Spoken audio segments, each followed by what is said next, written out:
नमस्कार, ये आकाशवाणी है। अभी आप रैनोमी से समाचार सुनेंगे।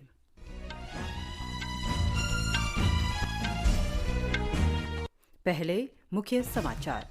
प्रधानमंत्री नरेंद्र मोदी जयपुर में पुलिस महानिदेशकों और महानिरीक्षकों के अखिल भारतीय सम्मेलन में भाग ले रहे हैं।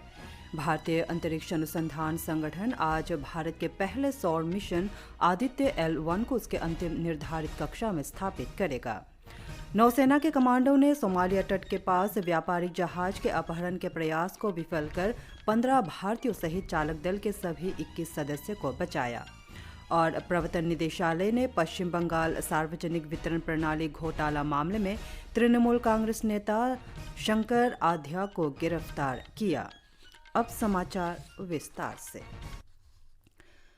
प्रधानमंत्री नरेंद्र मोदी आज जयपुर में पुलिस महानिदेशकों और महानिरीक्षकों के अखिल भारतीय सम्मेलन में शामिल हो रहे हैं। सम्मेलन का आयोजन राजस्थान इंटरनेशनल सेंटर में किया गया है। श्री मोदी कल भी इस सम्मेलन में उपस्थित रहेंगे। गृहमंत्री अमित शाह ने 3 दिन के इस सम्मेलन का उद्घाटन कल किया था। सम्मेलन में पुलिस महानिदेशक, महानिरीक्षक और केंद्रीय पुलिस संगठनों के प्रमुख व्यक्तिगत रूप से उपस्थित हैं, जबकि देश भर में अन्य पदों पर कार्यरत 500 से अधिक पुलिस अधिकारी वीडियो कॉन्फ्रेंस से जुड़े हैं। सम्मेलन में साइबर अपराध नियंत्रण, पुलिस सेवा में तकनीक के उपयोग, आतंकरोधी चुनौतियों, वामपंथी उग्रवाद और जेल सुधारों पर चर्चा की जा रही है। सम्मेलन में अपराध नियंत्रण के लिए बनाए गए नए कानूनों को लागू करने के तौर तरीकों, भावी पुलिस व्यवस्था और यांत्रिक बुद्धिमत्ता तथा डिफेक्ट जैसी नई तकनीक से उत्पन्न चुनौतियों पर भी चर्चा की जानी है। सम्मेलन में इस बात पर भी विमर्श होगा कि लिए गए निर्णयों पर हो रही प्रगति की निगरानी कैसी की जाए। प्रगति संबंधी ये रिपोर्ट प्रतिवर्ष प्रधानमंत्री को सौंपी जाती है। निर्वाचन आयोग ने कहा है कि मतदान में प्रयुक्त वीवीपैट और इलेक्ट्रॉनिक वोटिंग मशीन के संबंध में कांग्रेस महासचिव जयराम रमेश के आरोपों का खंडन किया है और चुनाव के लिए ईवीएम को पूरी तरह भरोसेमंद बताया है। आयोग ने ये बात जयराम रमेश के पत्र के उत्तर में कही है। श्री जयराम ने वीवीपैट के मुद्दे पर चर्चा के लिए INDI गठबंधन के नेताओं के साथ आयोग की मुलाकात की मांग की थी। प्रधानमंत्री नरेंद्र मोदी के परीक्षा पे चर्चा कार्यक्रम की 7वीं कड़ी इस महीने की 29 तारीख को आयोजित होगी। इसके लिए अब तक MyGov पोर्टल पर 1 करोड़ से अधिक पंजीकरण हो चुके हैं। शिक्षा मंत्रालय के अनुसार इस अनूठे संवाद कार्यक्रम में इस वर्ष 4000 से अधिक प्रतिभागी प्रधानमंत्री मोदी के साथ चर्चा करेंगे। ये कार्यक्रम नई दिल्ली के भारत मंडपम में आयोजित किया जाएगा। चर्चा में भाग लेने के लिए MyGov पोर्टल पर 11 दिसंबर 2023 से इस महीने की 12 तारीख तक के लिए एक प्रश्नोत्तरी प्रतियोगिता रखी गई है, जिसमें 6ठी से 12वीं कक्षा तक के विद्यार्थी, शिक्षक और अभिभावक भागीदारी कर सकते हैं। इसमें चयनित 2050 प्रतिभागियों को परीक्षा पे चर्चा किट दी जाएगी, जिसमें प्रधानमंत्री की पुस्तक, एग्जाम वॉरियर्स तथा एक प्रमाण पत्र शामिल होंगे। मंत्रालय के अनुसार परीक्षा पे चर्चा कार्यक्रम से पहले 12 जनवरी को राष्ट्रीय युवा दिवस से लेकर 23 जनवरी तक विद्यालय स्तर पर विभिन्न कार्यक्रम आयोजित किए जाएंगे। 23 जनवरी को नेताजी सुभाष चंद्र बोस की जयंती के अवसर पर देश भर के 500 जिलों में एक चित्रकला प्रतियोगिता भी होगी। इस कार्यक्रम में देश विदेश से विद्यार्थी, शिक्षक और अभिभावक प्रधानमंत्री से परीक्षा से जुड़े मुद्दों और स्कूल के बाद के जीवन की चुनौतियों पर चर्चा करते हैं। परीक्षा पे चर्चा प्रधानमंत्री नरेंद्र मोदी के एग्जाम वॉरियर्स अभियान का एक हिस्सा है, जिसका उद्देश्य युवाओं के लिए तनाव मुक्त माहौल तैयार करना है। भारत का पहला सौर अनुसंधान उपग्रह आदित्य L1 आज उसके अंतिम निर्धारित कक्षा में पहुंच जाएगा। भारतीय अंतरिक्ष अनुसंधान संगठन इसरो के अध्यक्ष S सोमनाथ ने बताया कि ये उपग्रह आज L1 पॉइंट पर पहुंचेगा। L1 पॉइंट पृथ्वी से लगभग 15 लाख किलोमीटर दूर है और इस स्थान से सूर्य की दूरी भी 15 लाख किलोमीटर ही है। आदित्य L1 उपग्रह को आंध्र प्रदेश के श्रीहरिकोटा से पिछले वर्ष 2 सितंबर को प्रक्षेपित किया गया था। अनुमान है कि ये उपग्रह अगले 5 वर्ष तक अपनी कक्षा में रहेगा। श्री सोमनाथ ने कहा कि यह उपग्रह पृथ्वी की ही गति से सूर्य की परिक्रमा करेगा और ग्रहण के समय भी सूर्य पर नजर बनाए रख सकेगा।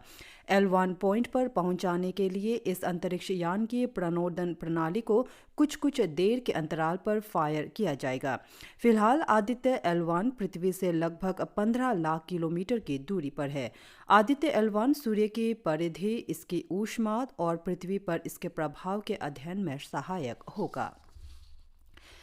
गणतंत्र दिवस समारोह से जुड़े प्रोजेक्ट वीर गाथा के तीसरे संस्करण को देश भर में पुरजोर समर्थन मिला है। रक्षा मंत्रालय के अनुसार इस पहल में लगभग 2,43,000 स्कूलों के करीब 1,37,00,000 छात्रों ने भागीदारी की है। इन विद्यार्थियों में से राष्ट्रीय स्तर पर 100 विजेताओं का चयन किया जा रहा है। प्रत्येक विजेता को 10,000 रुपये दिए जाएंगे और इस वर्ष कर्तव्य पथ पर गणतंत्र दिवस परेड को विशिष्ट अतिथि के रूप में देखने का अवसर मिलेगा। सरकार ने प्रोजेक्ट वीर गाथा शुरुआत स्वतंत्रता के 75वें वर्ष में आज़ादी का अमृत महोत्सव के दौरान की थी। इसका उद्देश्य विद्यार्थियों के बीच वीरता पुरस्कार विजेताओं की वीर गाथाओं का प्रसार करना है ताकि देशभक्ति की भावना को बल मिले। भारतीय नौसेना ने सोमालिया के तट के पास अपहृत माल वाहक जहाज MV लीला नॉरफॉक के चालक दल के 21 सदस्यों को अपहरणकर्ताओं से मुक्त करा लिया है। इनमें 15 भारतीय शामिल हैं। नौसेना ने बृहस्पतिवार को इस मालवाहक जहाज से अपहरण किए जाने का संकेत मिलने पर बचाव के लिए अपने युद्धपोत INS चेन्नई को रवाना किया था। नौसेना के कमांडो ने ऑपरेशन के बाद इस बात की पुष्टि की है कि अपहृत जहाज में अब कोई अपहरणकर्ता नहीं है। घटना के समय INS चेन्नई समुद्री लुटेरों से बचाव के लिए गश्ती अभियान पर था। MV लीला के अपहरण की जानकारी ब्रिटेन के समुद्री व्यापार संगठन ने दी थी। ये संगठन महत्वपूर्ण जाल मार्गों पर पोतों की आवाजाही पर नजर रखता है। प्रवर्तन निदेशालय ने पश्चिम बंगाल में सार्वजनिक वितरण प्रणाली में घोटाले के आरोप में बनगांव नगरपालिका के पूर्व अध्यक्ष और तृणमूल कांग्रेस नेता शंकर आध्या को गिरफ्तार किया है। शंकर आध्या को जांच के लिए कर्मचारी राज्य बीमा के जोका अस्पताल में ले जाया गया है। इसके बाद उन्हें अदालत में पेश किया जाएगा। आरोप है कि पश्चिम बंगाल में सार्वजनिक वितरण प्रणाली के तहत लाभार्थियों के अनाज का लगभग 30% हिस्सा खुले बाजार में बेच दिया गया था। सांख्यिकी और कार्यक्रम कार्यान्वयन मंत्रालय के राष्ट्रीय सांख्यिकी कार्यालय NSO ने कहा है कि चालू वित्त वर्ष में भारतीय अर्थव्यवस्था की वृद्धि दर 7.3% रहेगी। पिछले वित्त वर्ष में देश की आर्थिक वृद्धि दर 7.2% के आसपास थी। NSO ने चालू वित्त वर्ष के लिए राष्ट्रीय आय के प्रथम अग्रिम अनुमान पर तैयार की गई अपनी रिपोर्ट में कहा है कि निर्माण क्षेत्र की वृद्धि दर 10.7% रहने का अनुमान है। रिपोर्ट के अनुसार कृषि और इससे जुड़े क्षेत्रों को छोड़कर अर्थव्यवस्था के सभी क्षेत्रों की वृद्धि दर 6% से अधिक रहने की संभावना है। NSO की रिपोर्ट विभिन्न मंत्रालयों, विभागों और गैर सरकारी एजेंसियों से प्राप्त डेटा के आधार पर तैयार की जाती है।